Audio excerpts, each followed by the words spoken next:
नमस्कार विद्यार्थी मित्रांनो, आरोग्य सेवक भरतीचा जो पेपर आहे ग्रुप डीचा तो येत्या 31 तारखेला आहे आणि खूप सारे जे विद्यार्थी आहेत त्यांना आता शेवटच्या दिवसांमध्ये मराठीची आठवण आलेली आहे। तर खूप सारे विद्यार्थी विचारत आहे की आता शेवटच्या दिवसांमध्ये मराठी ग्रामरचा अभ्यास कसा करावा। हे बघा, आता फक्त 3 ते 4 दिवस बाकी आहे आणि जीकेचा अभ्यास सर्वजण करत होते आतापर्यंत आणि मराठीमध्ये सुद्धा म्हणी, समानार्थी शब्द, विरुद्धार्थी शब्द वगैरे करत होते, परंतु ग्रामरचा अभ्यास आतापर्यंत खूप साऱ्या विद्यार्थ्यांनी केलेलाच नाही किंवा ज्या लोकांनी केलेला आहे आता त्यांना माहिती नाही की नेमकं वाचायचे काय आहे। ठीक आहे, तर आजचा हा व्हिडिओ मी बनवत आहे की आता 3-4 दिवसामध्ये नेमकं वाचायचे काय। ठीक आहे, तर आता आपण बघू, एक एक चॅप्टर वाईज बघू की तुम्हाला नेमकं काय वाचायचं आहे आणि 31 तारखेच्या पेपरला नेमकं काय येऊ शकते तुम्हाला। ठीक आहे, मोस्ट इम्पॉर्टंट टॉपिक्स। ओके, तर आता हे बघा, इथे मी सर्वच्या सर्व चॅप्टरचे स्क्रीनशॉट आणलेले आहेत। यामध्ये जे जे महत्त्वाचे आहे मी ते सांगणार, बाकी सर्व सोडून देणार। ठीक आहे, आता यामध्ये तुम्ही बघू शकता फर्स्ट चॅप्टर जे आहे ते आहे आपली भाषा, लिपी व व्याकरण।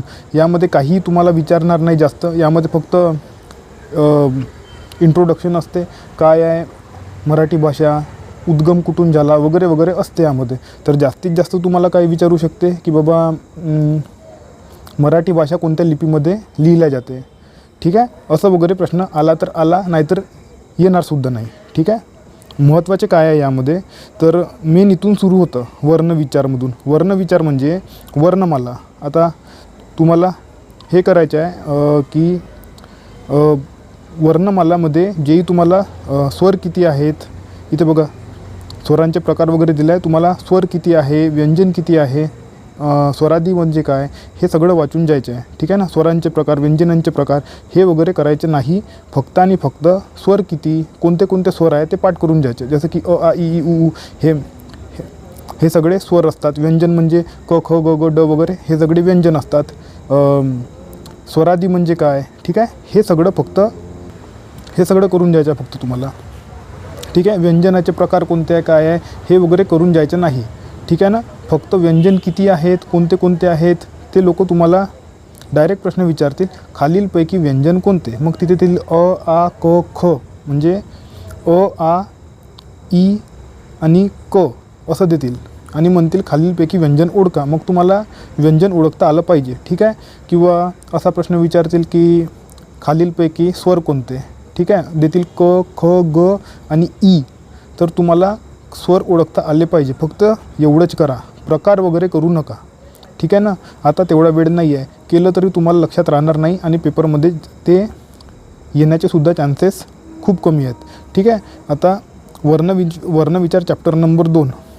ठीक आहे, यामध्ये मराठी वर्णमाला आणि वर्णांचे प्रकार वगैरे आहेत, वाचू शकता, वाचायचे असेल तर नाही वाचले तरी चालते। आता संधी, हे बघा, हा खूप महत्त्वाचे चॅप्टर आहे। यामध्ये तुम्हाला संधीचे प्रकार, स्वरसंधी, व्यंजनसंधी, विसर्ग संधी असं वगैरे येतं। तर यामध्ये तुम्हाला फक्त स्वरसंधी ओळखता आली पाहिजे, व्यंजनसंधी ओळखता आली पाहिजे आणि विसर्गसंधी ओळखता आली पाहिजे। यामध्ये जे उपप्रकार दिसतील तुम्हाला, जसं यनादेश, गुणादेश। ठीक आहे, व्यंजनसंधीमध्ये प्रथम रूप व्यंजन संधी, तृतीय रूप व्यंजन संधी, विसर्गसंधीमध्ये रकार संधी, उकार संधी हे वगैरे तुम्ही करत बसायचे नाही। तुम्हाला एवढे डीप प्रश्न विचारत नाही, ते तुम्हाला डायरेक्ट विचारतील की बाबा खालील उदाहरण हे कोणत्या संधीचे आहे।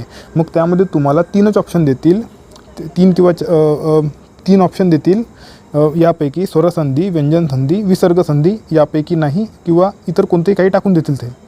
ठीक आहे, उपप्रकार वगैरे, तर तुम्हाला उपप्रकार करायचे नाही आता, फक्त आणि फक्त स्वरसंधी, व्यंजनसंधी, विसर्गसंधी ओळखायचे कसं, हे एखादा ट्रिकचा वगैरे लेक्चर बघून घ्या, तुम्हाला खूप सोपी येणार आहे, एकदम काही खूप हार्ड येणार नाही। उदाहरणार्थ ते विचारतील तुम्हाला की बाबा उदाहरणार्थ हे असं, हे बघा, हे विपत्काल हा शब्द कोणत्या संधीचा आहे विचारतील। मग तिथे देतील तुम्हाला एक स्वरसंधी, दुसरं व्यंजन संधी, ठीक आहे, तिसरं विसर्ग संधी, ठीक आहे, आणि चौथं यापैकी नाही असं देतील तुम्हाला. आणि तुम्हाला ते ओळखता आलं पाहिजे की विपत्काल हे स्वरसंधी आहे, व्यंजनसंधी आहे की विसर्गसंधी आहे. यामध्ये खूप सारे उपप्रकार पडतात, ते तुम्ही वाचू नका. ठीक आहे. या व्यतिरिक्त यावर आणखी जो प्रश्न आहे तो कसा बनू शकतो हे सुद्धा मी तुम्हाला सांगतो. ते तुम्हाला डायरेक्ट देतील की बाबा विपत्काल असा एखादा शब्द देतील, त्यामध्ये देतील ऑप्शन मग की बाबा खालील संधीची खालील जो शब्द आहे त्याचं विग्रह कसा होतो आणि मग तिथे देतील तुम्हाला असं विपत असं देतील आणि असं देतील विपत्काल. दुसरं विपद प्लस काल. तिसरं विपत्काल आणि चौथं नन म्हणजे यापैकी नाही असं देतील. मग तुम्हाला असं दिल्यानंतर तुम्हाला त्याची विग्रह कसा झालेला आहे, त्या शब्दाच्या विपदकालचा विग्रह कसा झालेला आहे हे ओळखता आलं पाहिजे. तर तुम्हाला असा एखादा कोणताही शब्द देऊ शकतात, ते कोणताही शब्द देऊन देतील, म्हणतील की बाबा याची फोड करा म्हणजे याचा विग्रह करा. ठीक आहे. खाली ऑप्शन दिलेला आहे राहील आणि तुम्हाला त्याचा विग्रह करता आला पाहिजे. यावर असाच प्रश्न येणार, याच्यापेक्षा जास्त येणार नाही. ठीक आहे. आता बघा नामे, तुम्हाला सामान्य नाम कोणतं, विशेष नाम कोणतं आणि भाववाचक नाम कोणतं हे ओळखता आलं पाहिजे. ते तुम्हाला डायरेक्ट प्रश्न देतील की बाबा हिमालय असं देतील की हिमालय आहे असं तुम्हाला डायरेक्ट प्रश्न देतील की असा शब्द देतील एखादा हिमालय आणि म्हणतील हे कोणतं नाम आहे म्हणतील. मग ऑप्शन देतील तुम्हाला सामान्य नाम. ठीक आहे. दुसरं ऑप्शन देतील विशेष नाम. तिसरं ऑप्शन देतील भाववाचक नाम. ठीक आहे.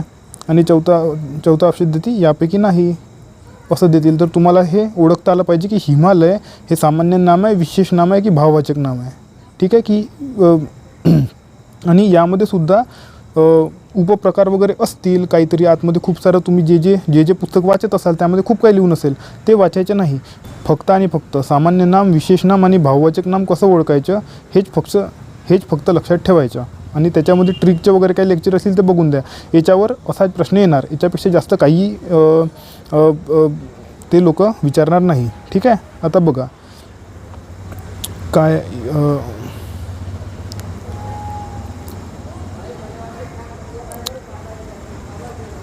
संधी झालं, नाम झालं, आता वचन.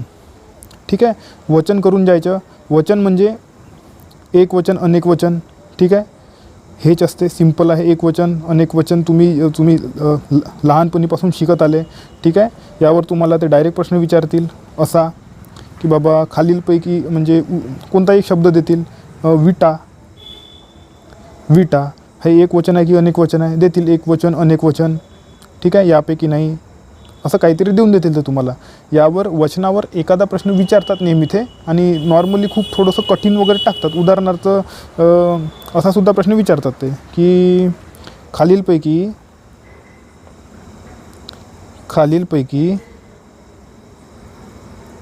अनेक वचन ओळखा. ठीक आहे. आणि ऑप्शन देतील एक सूर्य, दुसरं ऑप्शन देतील चंद्र, तिसरं ऑप्शन देतील पृथ्वी आणि चौथं ऑप्शन देतील तारे असं देतील. मग तुम्हाला ते याच्यामधलं अनेक वचन ओळखता आलं पाहिजे की बाबा कोणतं अनेक वचन आहे. तर असाच प्रश्न यावर येणार आहे. असेच प्रश्न फ्रेम होतात. आता तुम्ही म्हणाल खूपच सोपी आहे. हो, सोपीची येते पेपर कठीण येत नाही ग्रुप डीच्या. ठीक आहे ना. ग्रुप सीचा पेपर तुम्ही बघितला असेल, असं काही खूप काही त्यांनी विचारलेलं नव्हतं. बघितला असेल किंवा तुम्ही बघितला नसेल.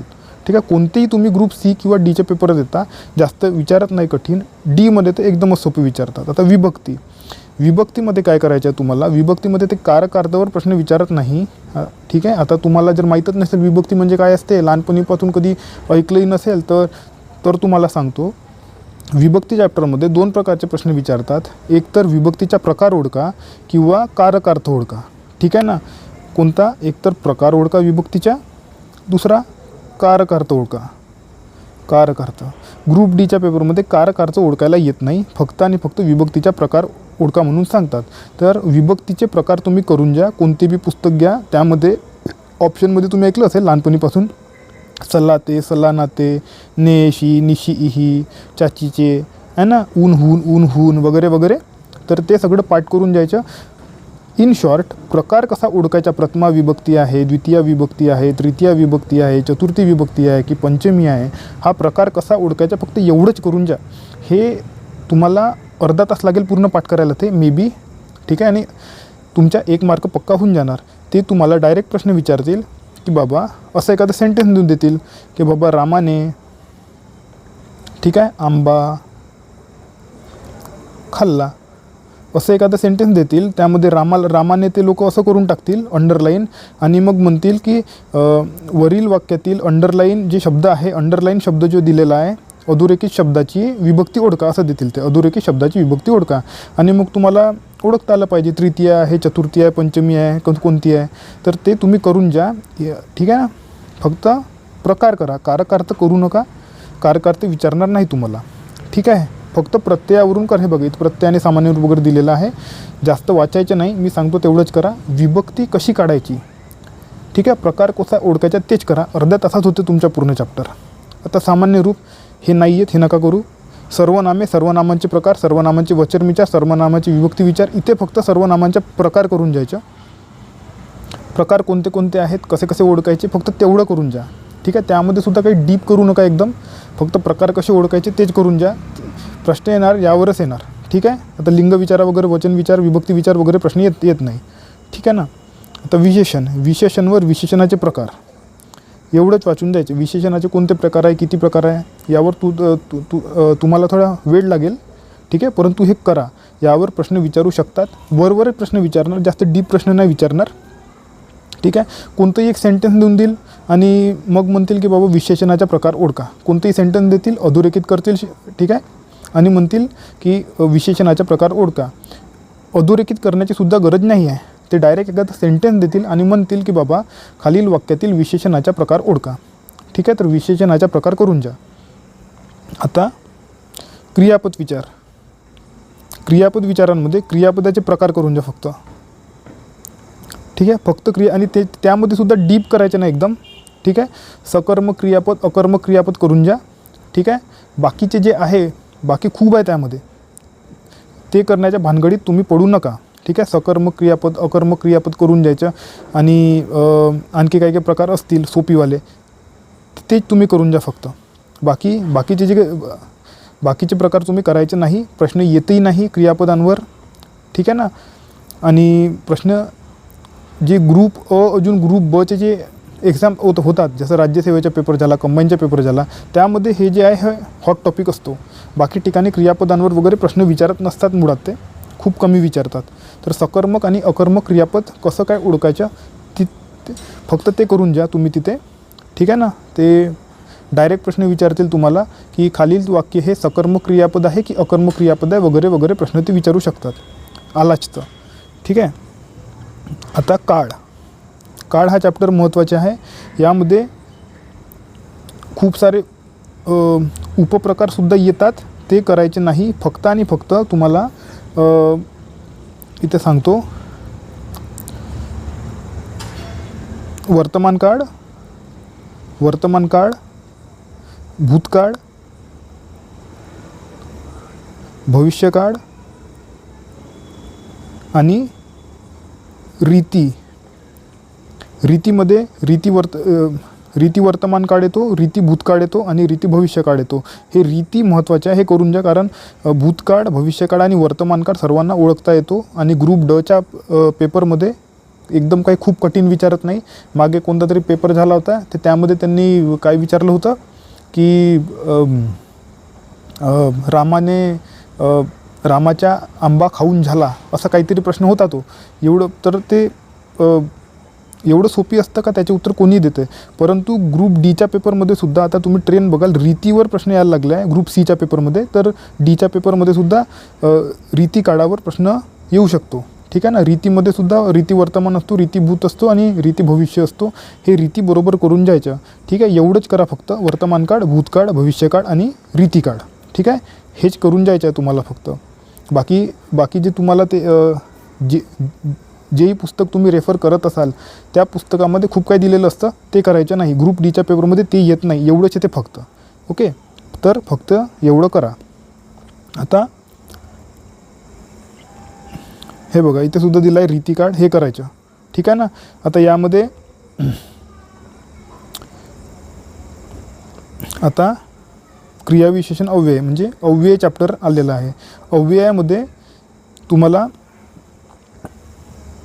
क्रियाविशेषण अव्यय असते, उभयान्वयी अव्यय असते. ठीक आहे. आणि केवळ प्रयोगी अव्यय असते. ठीक आहे ना. हे तीनही करून जायचे चांगले. उभयान्वयी अव्यय करून जायचे, केवळ प्रयोगी अव्यय आणि क्रियाविशेषण अव्यय. शब्दयोगी अव्ययसुद्धा असते. तर हे इथे काही दिसून राहिलं नाही मला शब्दयोगी अव्यय, कदाचित आलेलं नाही स्क्रीनशॉटमध्ये. शब्दयोगी अव्यय आलेलं नाही. तर 4 असतात. ठीक आहे ना. क्रियाविशेषण अव्यय असतात, शब्दयोगी अव्यय असतात, उभयान्वयी अव्यय करून जा आणि केवळ प्रयोगी अव्यय करून जा. हे 4 अव्यय करून जा. खूप सोपी असते. 10 मिनटामध्ये एक अव्यय होतो. ठीक आहे. प्रॅक्टिससोबत. केवळ प्रयोगी अव्यय तर एकदा वाचल्यानंतर तुम्ही कधी विसरणार नाही. ठीक आहे ना. फक्त असं उद्गारवाचक चिन्ह येतं तर ते असतं केवळ प्रयोगी अव्यय. एवढं सोपी असते हे. तर ठीक आहे. हे 4ही करून टाका. उभयान्वयी अव्ययसुद्धा सोपीच असते, सगळं सोपीच असते. हे तुम्ही करून टाका. 4ही अव्यय करून टाका, प्रश्न येऊ शकतो. आता प्रयोगमध्ये फक्त आणि फक्त तुम्हाला कर्तरी, कर्मणी आणि भावे, कर्तरी, कर्मणी आणि भावे प्रयोग कसे ओळखायचे एवढं फक्त करून जा. यावर आपण खूप चांगला एक व्हिडिओ घेतलेला आहे, ऑलमोस्ट 1 तासाचा असेल. तो व्हिडिओ करून टाका. तो 1 तासाचा व्हिडिओ केला म्हणजे तुम्हाला त्यामध्ये कॉन्सेप्ट आणि ट्रिक दोन्ही समजून जाते. आणि कोणताही प्रश्न आला तुम्हाला कर्तरी, कर्मणी आणि भावे प्रयोग ओळखा, तर तुमचा प्रश्न तो अजिबात चुकणार नाही. तर तो व्हिडिओ करून टाका. आता तुमच्यापैकी काही लोक म्हणतील की हेच तर असतं, कर्तरी, कर्मणी भावेच असतं. नाही, त्यामध्ये संकर प्रयोगही असते. संकर म्हणजे मिश्र प्रयोग असतो. त्यामध्ये भावकर्तरी, भावकर्मणी, कर्तृभाव असे जे असतात ते असे असतात. त्यामध्ये त्यांना संकर प्रयोग असं म्हटले जाते. संकर किंवा मिश्र प्रयोग किंवा त्यालाच संकीर्ण प्रयोगसुद्धा म्हणतात. तर हे विचारले जाते पेपरमध्ये, परंतु हे ग्रुप डीच्या पेपरमध्ये विचारले जात नाही. ठीक आहे. ग्रुप डीच्या पेपरमध्ये फक्त कर्तरी, कर्मणी आणि भावे प्रयोग ओळखा असे एक सेंटेन्स देते. उदाहरण सांगतो. एक सेंटेन्स देतात ते, जसं की राम आंबा खातो आणि म्हणतात की वरील वाक्य हे कोणत्या प्रयोगातील आहे, कर्तरी आहे, कर्मणी आहे की भावे आहे. तर ते तुम्हाला ओळखता आलं पाहिजे. आता समासामध्ये अव्ययीभाव समास, अव्ययीभाव समास, तत्पुरुष समास आणि द्वंद्व समास आणि बहुव्रीही समास. ते तुम्हाला एक सेंटेन्स देतील आणि म्हणतील की खालील जे उदाहरण दिलेलं आहे, वरील उदाहरण दिलेलं आहे, ते कोणत्या समासाचे उदाहरण आहे. तर तुम्हाला अव्ययीभाव आहे, तत्पुरुष आहे, द्वंद्व आहे की बहुव्रीही आहे, हे तुम्हाला काढता आलं पाहिजे. तुम्ही कोणताही व्हिडिओ बघा यूट्यूबवर, ट्रिकनुसार समास कसा ओळखायचा ते बघून घ्या. थोडं कठीण आहे, कदाचित 2-3 तास लागतील, परंतु तुम्हाला हे सोडवता आलं पाहिजे. नॉर्मली पेपरमध्ये अव्ययीभावच विचारतात. ठीक आहे. नॉर्मली विचारतात, पण याचा अर्थ असा नाही प्रत्येक वेळेस विचारतील. आणि यामध्ये सुद्धा खूप सारे उपप्रकार पडतात. इस्पेशली यामध्ये खूप सारे आहेत. बहुव्रीहीमध्ये सुद्धा खूप सारे उपप्रकार असतात आणि ते ग्रुप अ आणि ग्रुप बच्या पेपरमध्ये विचारतात. यामध्ये सुद्धा असतात, परंतु नॉर्मली पेपरमध्ये विचारले जात नाही. ठीक आहे ना. ग्रुप डीच्या पेपरमध्ये उपप्रकार विचारले जात नाही समासावरचे. तुम्हाला डायरेक्ट एक सेंटेन्स वगैरे देतील, उदाहरण देतील, म्हणतील अव्ययीभाव समास आहे की तत्पुरुष समास आहे की कोणता समास आहे. तर तुम्हाला ते ओळखता आलं पाहिजे. तुम्ही कोणताही एक ट्रिकचा व्हिडिओ बघा आणि 4पैकी कोणता एक समास कसा ओळखायचा ते तुम्ही बघून घ्या. आता अलंकारमध्ये तुम्ही फक्त इथे खाली एक स्लाईडने आली, तुम्ही फक्त 4 अलंकार करून जायचे. 23 आहेत अलंकार. ठीक आहे. 23 करत बसायचे नाही. राज्यसेवेचे पोरंसुद्धा 23 अलंकार कधी करत नाही. खूप कमी मुलं करतात, कारण ते लक्षात राहत नाही. ठीक आहे ना. आणि प्रश्नही विचारला तर एखादा प्रश्न विचारतो, तर यावर सुद्धा ग्रुप डीमध्ये अलंकार विचारू शकते. तुम्ही फक्त यमक अलंकार करून जायचं. दुसरं रूपक अलंकार करून जायचं. तिसरं आपलं उत्प्रेक्षा अलंकार असतो, हा करून जा. आणि चौथं अतिशयोक्ती आहे, हा करून जा. आणि 5वा उपमा अलंकार करून जा. आणि हे 2 मोस्ट इम्पॉर्टंट आहे. उपमा आणि अतिशयोक्ती अलंकार मोस्ट इम्पॉर्टंट आहे. हे 2 करून जायचे. तुम्हाला या 5वरच प्रश्न येण्याचे 99% चान्सेस आहे. ठीक आहे ना. तर अलंकार चॅप्टर तुम्हाला करायचेच आहे, तर फक्त 5 करायचे. त्यामध्ये सुद्धा यमक, रूपक, अतिशयोक्ती आणि उपेक्षा उपमा उत्प्रेक्षा नाही केलं तरी चालते, परंतु करून टाका. यावर मधात एक प्रश्न दिसलेला होता एका कोणत्या तरी परीक्षेमध्ये म्हणून. ठीक आहे ना. तर उपमावर भर द्यायच्या, अतिशयोक्तीवर भर द्यायच्या. आणि आणखी एक तुम्हाला सजेशन देतो. पेपरमध्ये जर अलंकारावर प्रश्न आला आणि तुम्हाला काही सुचत नाही आहे, तुम्हाला काही आठवत नाही आहे, ठीक आहे, तुम्ही ब्लँक झाले, वेळ नाही आहे तुमच्याकडे, तर निगेटिव्ह मार्किंग तर आहे नाही, तुम्हाला पूर्णचे पूर्ण प्रश्न सोडवायचेच आहे. तर मी तुम्हाला सजेस्ट करेन की उपमा मारायचे तिथे. ठीक आहे ना. उपमा अलंकार मारायचं. ठीक आहे, सजेस्ट करीन. 70% चान्सेस असतात की उपमाच अलंकार असतो, परंतु माझ्या बोलण्यावर जाऊ नका. ठीक आहे ना. नाहीतर तुम्ही म्हणा की बाबा पेपरमध्ये तू म्हटलं उपमा मारायचं, तर आम्ही मारून आलो उपमा आणि होतं ते रूपक. असं नसते. मी तुम्हाला फक्त सजेशन दिलेलं आहे की नाही आठवलं तर, पण तुम्ही चांगलं करून जा अलंकार. हे 5 अलंकार चांगले करून जा, तुम्हाला मार्क भेटतील. याच्या बाहेर नॉर्मली येत नाही. आला तर मॅक्झिमम लोकांचे चुकतात. 23 ते 23 अलंकारांच्या अभ्यास केलेल्या मुलांचे सुद्धा ते चुकणार आहेत, जर यांच्या बाहेर आलं तर. ठीक आहे ना. चुकतात मॅक्झिमम लोकांचे. 70% लोकांचे 70-80% लोकांचे ते चुकणार आहे कन्फर्म. ठीक आहे. तर हे आपण बघितलं मराठीचे आज. ऑलमोस्ट 20-21 मिनिट झाले. ठीक आहे ना. काहीतरी राहिलं असेल यामधलं तर मी कदाचित आणखी एक व्हिडिओ बनवू शकतो, पण तसं तुम्ही कमेंट सेक्शनमध्ये सांगा की आम्हाला आणखी एक व्हिडिओ पाहिजे, तर मी आणखी एक व्हिडिओ बनवायला तयार आहे. काहीतरी राहिलं असेल तर. मला नाही वाटत, परंतु होऊ शकते की एखादं सुटलं असावं. ठीक आहे ना. तर बघा, तुम्हाला व्हिडिओ आवडला असेल तर सबस्क्राईब करा. सबस्क्रायबर्स कमी आहेत, व्ह्यूज कमी आहेत. सबस्क्राईब करा व्हिडिओ. आणि नेक्स्ट व्हिडिओ आणखी काहीतरी आपण चांगलं परीक्षेबद्दल घेऊन येऊ. धन्यवाद.